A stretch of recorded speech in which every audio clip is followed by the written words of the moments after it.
ଯେତେବେଳେ ଅନିରୁଦ୍ଧଙ୍କର ଚିତ୍ରପଟଟିକୁ ଦେଖି ଦେଇଛନ୍ତି ସେତେବେଳେ ସେ ଫଟୋଟିକୁ ନେଇ ସେଇ ଚିତ୍ରପଟଟିକୁ ନେଇ ଆଜି କେତେ ମନର କଥାକୁ କହୁଛନ୍ତି। ସେ ଚିତ୍ରପଟ ଆଖିରେ ଆଖି ମିଶେଇ ଦେଇଛନ୍ତି, ଆଖିରେ ଆଖି ମିଶେଇ ମନର କଥାକୁ ସବୁ କହୁଛନ୍ତି। ଏ ପ୍ରାଣନାଥ ତମେ ତମେ ଆସିଲ, ଝଲକ ମାତ୍ରକେ କୁଆଡ଼େ ଉଭେଇ ଗଲ, ଆସିଲ ମୋ ବାହୁ ବନ୍ଧନରେ ରହିଲ। ଆଉ ସେଦିନ ମୁଁ ସତ୍ୟ କରିଥିଲି ମୁଁ ତୁମ ଛଡ଼ା ଆଉ କାହାକୁ ମଧ୍ୟ ବିବାହ କରିପାରିବିନି, ଆଉ କୌଣସି ଅନ୍ୟ ପୁରୁଷର ମୁଖକୁ ମୁଁ ଦର୍ଶନ କରିପାରିବିନି। ହେ ସ୍ୱାମୀ ତମେ କେଉଁଠି ଅଛ, ତମେ କେଉଁଠି ଅଛ, ମୋ ପାଖକୁ ତମେ ଫେରି ଆସ। ସେଇ ଚିତ୍ରପଟରେ ଆଖିରୁ ଲୁହ ଝରେଇ ଦେଉଛନ୍ତି, ଆଉ ସେ ଆଖିର ଲୁହ ଯାଇ ସେ ଚିତ୍ରପଟ ଉପରେ ପଡ଼ୁଛି। ଏସବୁକୁ ଦେଖି ଚିତ୍ରରେଖା ଆଜି ଆନନ୍ଦିତ ହେଉଛନ୍ତି। ଯାହା ହେଉ ଏତେ ଦିନ ପରେ ଉଷାବତୀଙ୍କର ମନର ଦେବତା ପ୍ରାଣର ଦେବତା ତାଙ୍କୁ ମିଳିଯାଇଛି। ତେଣୁ ସେ କିଏ, କେଉଁଠି ରହନ୍ତି, ଆଉ କେମିତି ତାକୁ ପାଇବେ ସେ କଥା ଚିନ୍ତା କରୁଛନ୍ତି ଚିତ୍ରରେଖା। ବୋଇଲା ଗୋ ସଖୀ ଏହି ରୂପ ମୁଁ ସୋପନେ,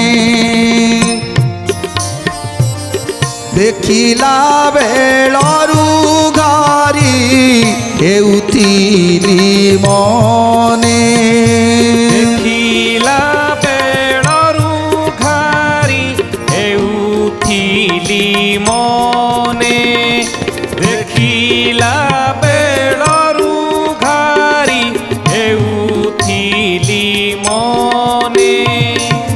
ଯେବେ ତୁ ଏ ଆକୁ ଆଣି ଦେବୁ ମୋତେ କହ, ନଇଲେ ମୁଁ ବିଷ ଖାଇ ଛାଡ଼ିବି ଏ ଦେହ।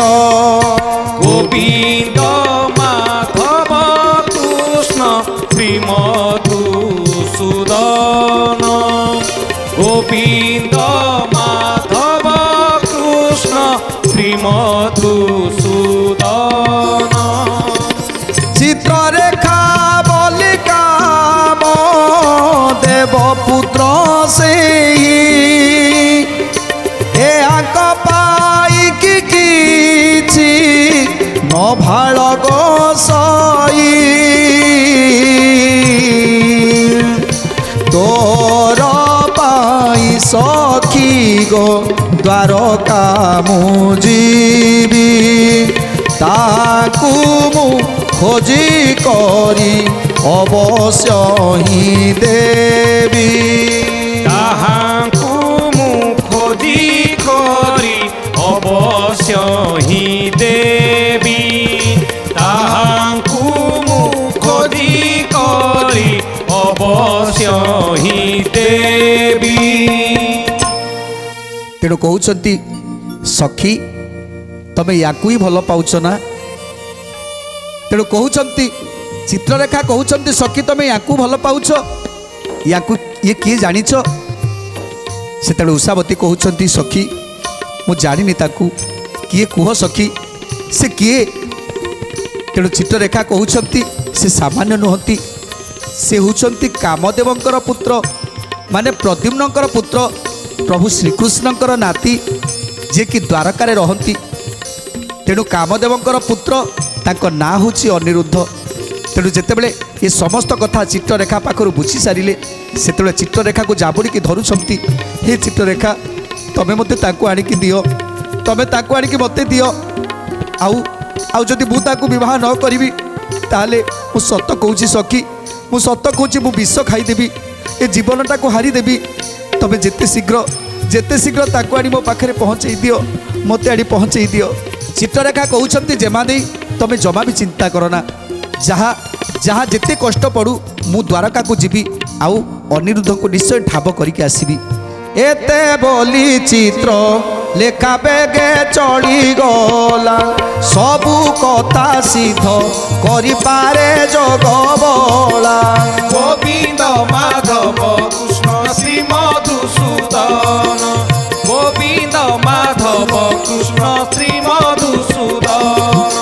ଗୋପନେ ଦେଖିଲା ସେଇ ଅନିରୁଦ୍ଧ ଯାଇ, ପଲଙ୍କି ଦେଖିଲା ଶୋଇଲା ଅଛି ନିଦ୍ରାରେ ଯେ ଶୋଇ ପଲକ ସହିତେ ତାକୁ ତଇ ଘେନି ଗଲା ବେଗୁ ବେগে ଶୂନ୍ୟ ମାର୍ଗେ ଯାଇ ବିକ୍ରମିଲା গোবিন্দ মাধব কৃষ্ণ শ্রী মধুসূদন গোবিন্দ মাধব কৃষ্ণ শ্রী মধুসূদন।